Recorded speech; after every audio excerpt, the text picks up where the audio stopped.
Praise the lord. ప్రభువును రక్షకుడైన యేసుక్రీస్తు పరిశుద్ధ నామమునకు మహిమ కలుగును గాక.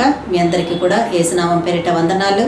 సర్వోన్నతుడు మరొకసారి మనల్ని తన కృపా కనికరముల చొప్పున జ్ఞాపకం చేసుకొని మరొక దినమునిచ్చి ఇచ్చిన ఈ దినములో తన వాక్కు ద్వారా మనల్ని దర్శిస్తూ ముందుకు నడిపించాలని ఇష్టపడుతున్న ఆ సర్వోన్నతుని వాక్యమును అందుకొని ఆయన్ను కనపరుస్తూ ముందుకెళదామండి. ఆ వాక్యము జకర్యా గ్రంథము 9వ అధ్యాయము 12వ వచనమును దేవుడి రోజు మనకు అనుగ్రహిస్తున్నారు. ఆ వాక్యము, బంధకములలో పడి ఉండియు నిరీక్షణ కలవారలారా మీ కోటను మరలా ప్రవేశించుడి, రెండంతలుగా మీకు మేలు చేసేదనని నేడు నేను నీకు తెలియచేస్తున్నాను అని దేవుడు తన వాక్యము ద్వారా మనతో మాట్లాడుతున్నాడు. ఇక్కడ ఈ వాక్యం ఎందుకు చెప్పాల్సి వస్తుంది దేవుడు అంటే, హద్రాకు దేశమును గూర్చి దమస్కు పట్టణమును గూర్చి వచ్చినటువంటి దైవోక్తి, అంటే దేవుని వాక్కు ఏది ఉందంటే ఇప్పుడు చదవబడిన వాక్యము, బంధకములలో పడి ఉండియు ఆ తర్వాత దమస్కుకు హద్రాకు వచ్చినటువంటి దేవుని వాక్కు అండి కదా. ప్రవచనాల ద్వారా కూడా దేవుడు మాట్లాడుతూ ఇదే యెహోవా వాక్కు అని అంటాడు కదా. అంటే దేవుని నోటు నుంచి వచ్చిన ఒక వాగ్దానము నీ దాకా చేరుతుంది. అది దేవోక్తి. ఇప్పుడు అదే దేవోక్తి హద్రాకు దమస్కు పట్టణానికి దేవుడు ఇస్తున్నాడు. ఇచ్చినప్పుడు ఆ మాట ఏదై ఉందంటే, ముందున్న వచనాలన్నిటిలో కూడా దేవుడు ఆ రెండు పట్టణాలను గురించి మాట్లాడుతూ ఇక్కడికి 12వ వచనం దగ్గరకు వచ్చేసరికి 9వ వచనం నుంచి, సియోను నివాసులారా బహుగా సంతోషించుడి, యెరూషలేము నివాసస్తులారా ఉల్లాసముగా ఉండుడి, నీ రాజు నీతిపరుడును రక్షణ గలవాడును దీనుడనై గాడిద పిల్లను ఎక్కి నీ యొద్దకు వచ్చుచున్నాడు. ఎఫ్రాయిములో రథములుండకుండా నేను చేసేదను, యెరూషలేములోను గుర్రములు లేకుండా చేసేదను, యుద్ధపు విల్లు లేకుండా పోవును. నీ రాజు సమాధాన వార్త అన్య జనులకు తెలియజేయును. సముద్రము నుండి సముద్రము వరకు, యూఫ్రటీస్ నది మొదలుకొని భూదిగంతముల వరకు అతడు ఏలును. మరియు నీవు చేసిన నిబంధన రక్తమును బట్టి తాము పడిన నీరు లేని గోతిలో నుండి చెరపట్టబడిన నీ వారిని నేను విడిపించెదను అని దేవుడు మాట్లాడుతూ ఇప్పుడు మనకు ఈరోజు ఇస్తున్న వాక్యము ఇప్పుడు దేవుడు సెలవిచ్చాడండి. ఆ వాక్యమే, బంధకములలో పడి ఉండియు నిరీక్షణ కలవారలారా మీ కోటను మరలా ప్రవేశించుడి. ప్రియ సహోదరి సహోదరుడా, దేవుడు ఈరోజు నీతోనే మాట్లాడుతున్నాడు. హద్రాకు దమస్కు పట్టణానికి వచ్చిన దేవోక్తిని ఇప్పుడు చదవబడిన వాక్యాల ద్వారా దేవుడు మనకు బయలుపరిచాడు. ఇప్పుడు ప్రత్యేకంగా నీతో మాట్లాడుతూ దేవుడు నీకు ఇస్తున్నటువంటి దైవోక్తి ఏంటిది అని అంటే, ఆ మాట, బంధకములలో పడి ఉండియు నిరీక్షణ కలవారలారా మీ కోటను మరలా ప్రవేశించుడి. బంధకాలలో పడి ఉన్నా కూడా, ఎన్ని శోధనలు శ్రమలు అనుభవిస్తూ బంధించబడిన స్థితిలో ఉన్నా కూడా నిరీక్షణ గలవారలారా అని దేవుడు నిన్ను మెచ్చుకుంటున్నాడమ్మా. ఈరోజు నిరీక్షణ కలిగి దేవుని వైపు చూస్తున్నావు కదా. నా దేవునికి అసాధ్యమైనది లేదు, సమస్తమైన చేయగలడు. ఈనాడు కాకుంటే రేపు, రేపు కాకుంటే ఇంకొక నాటికి ఖచ్చితంగా నా ప్రార్థనకు జవాబు వస్తుంది.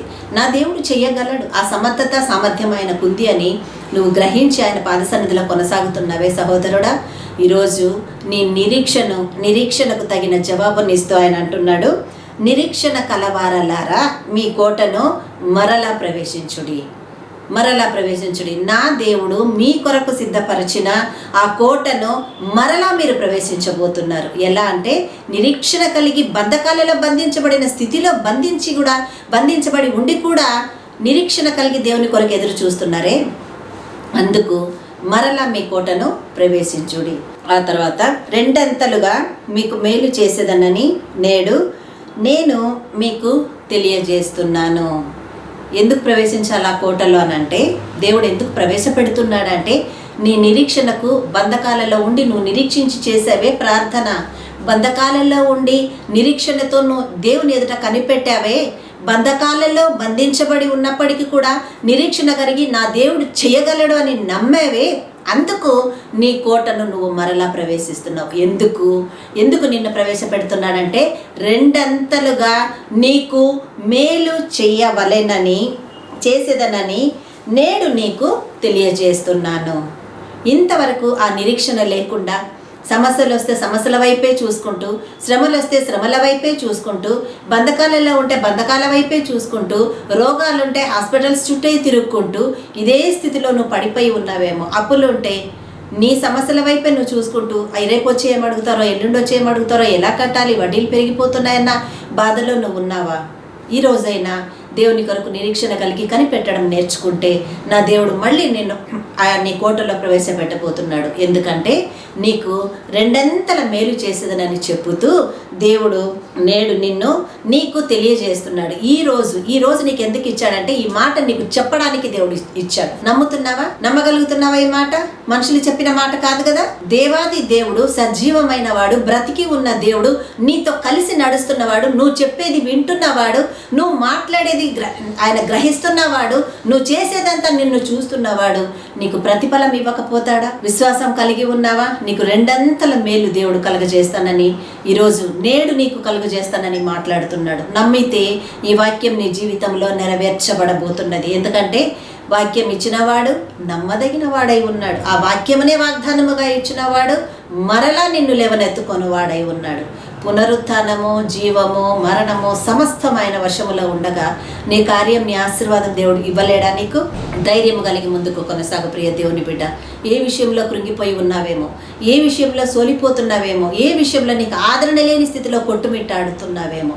అందుకే దేవుడు అన్నాడు, హద్రాతో మాట్లాడాడు, దమస్కుతో మాట్లాడాడు, దేవోక్తినిచ్చి బలపరిచాడు. నీకు ఇంకా ధైర్యం రావాలంటే ముందున్న వచనాలన్నీ చదువు. తన వాక్యముతో నిన్ను ఇంకా దేవుడు బలపరచబోతున్నాడు.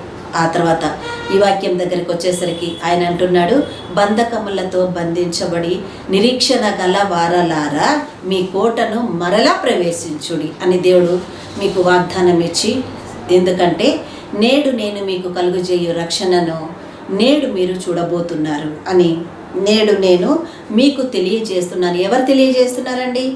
ఇక్కడికి వచ్చి కూర్చొని వాక్యాన్ని ప్రకటించే నేనో ఇంకొకరో కాదండి. జీవ వాక్కునిచ్చిన పరలోక తండ్రి, ఈ వాక్యమై ఉన్న యేసయ్యే మన దగ్గరకు వచ్చి వాక్కు ద్వారా వాగ్దానం ఇస్తున్నాడు. దేవుడు ఇది నువ్వు నేను పట్టుకున్నామంటే మన జీవితాల్లో రెండంతల మేలు కలిగిన కార్యాలను మనం చూడబోతున్నాం. ఈ వాక్కునిచ్చిన తెలియజేసిన దేవుడు మనతోనే ఉండి మనతో మాట్లాడుతున్నాడు. ఈ మాటను అందుకోగలవా? ఈరోజు నాకు జవాబు వచ్చింది, నేను దేవుని సన్నిధిలో ఉంటున్నా, నేను ఆయన గణపరుస్తానని నువ్వు ఆయన వాక్కును అందుకున్నావంటే ఆ దేవుని కృప కలిగిన వాక్కు బట్టి నువ్వు ఆశీర్వదించబడబోతున్నావు. ఇటు కృప దేవుడి వాక్కు ద్వారా నీకు అనుగ్రహించును గాక. ఆమేన్, ఆమేన్, ఆమేన్. ప్రార్థన చేసుకుందాం. హల్లెలూయా, హల్లెలూయా, హల్లెలూయా. స్తోత్రములు, వందనాలు తండ్రి. మమ్మల్ని మికిలిగా ప్రేమించి ఆదరించిన దేవా, ఈ గొప్ప వాక్యమును మాకు అనుగ్రహించి మమ్మల్ని బలపరిచినందుకు మీకు స్తోత్రం చెల్లిస్తున్నాను ప్రభా. తండ్రి నా యేసయ్య నీకు వందనాలు ప్రభా. మీకే వందనాలు అయ్యా. ఎగ్జామ్స్ రాయబోతున్న బిడ్డలను మీరు జ్ఞాపకం చేసుకుని నడిపించండి. యవనస్తులను జ్ఞాపకం చేసుకోనండి ప్రభా. బంధకాలలో ఉన్న వారిని జ్ఞాపకం చేసుకోనండి ప్రభా. నిరీక్షణ కలిగి మీ వైపునకు చూస్తున్న వారిని జ్ఞాపకం చేసుకోనండి ప్రభా. అయ్యా, స్వస్థత లేకుండా కనిపెడుతున్న వారిని స్వస్థపరిచి లేవనెత్తున్న తండ్రి. అప్పుల భారముతో, ఆర్థిక ఇబ్బందులతో కొట్టుమిట్టాడుచున్న వారికి తండ్రి సహాయం చేయండి ప్రభా. బలహీనతల్లో ఉన్న వారిని బలపరచండి నా యేసయ్య. మిమ్మల్ని మహిమపరచాలనుకుంటూ శ్రమలలో నడుస్తున్న నీ బిడ్డలను అధిక మహిమలోనికి నడిపించమని ప్రార్థిస్తున్నాను తండ్రి. నా యేసయ్య నీకు స్తోత్రములు, నీకు వందనాలు, స్తోత్రములు తండ్రి. అయ్యా, ఏమైనా బిడ్డలను జ్ఞాపకం చేసుకోనండి. దారి తప్పుతున్న వారిని జ్ఞాపకం చేసుకోనండి. రక్షణ లేని వారిని జ్ఞాపకం చేసుకోనండి. నీ మీదికి దండెత్తుతున్న వారిని, నీ నామాన్ని అపవిత్రపరచుచున్న వారిని నీవు పట్టుకొనమని ప్రార్థిస్తున్నాము నా యేసయ్య. దేవా నీకే వందనాలు. ఈరోజు ప్రభా నీ వలన మనకు నూతన దయా కిరీటమును అయ్యా బర్త్డేస్ చేసుకుంటున్న వారు, యానివర్సరీలు జరుపుకుంటున్న వారు అందుకొని ఉన్నారు ప్రభా.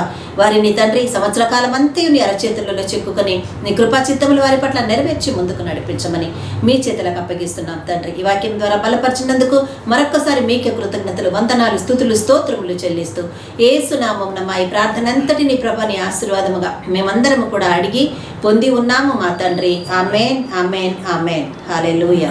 అడుగులను క్రమపరచి నా హృదయమును స్థిరపరచి నీదు రక్తములో నన్ను శుద్ధుని చేసితివే.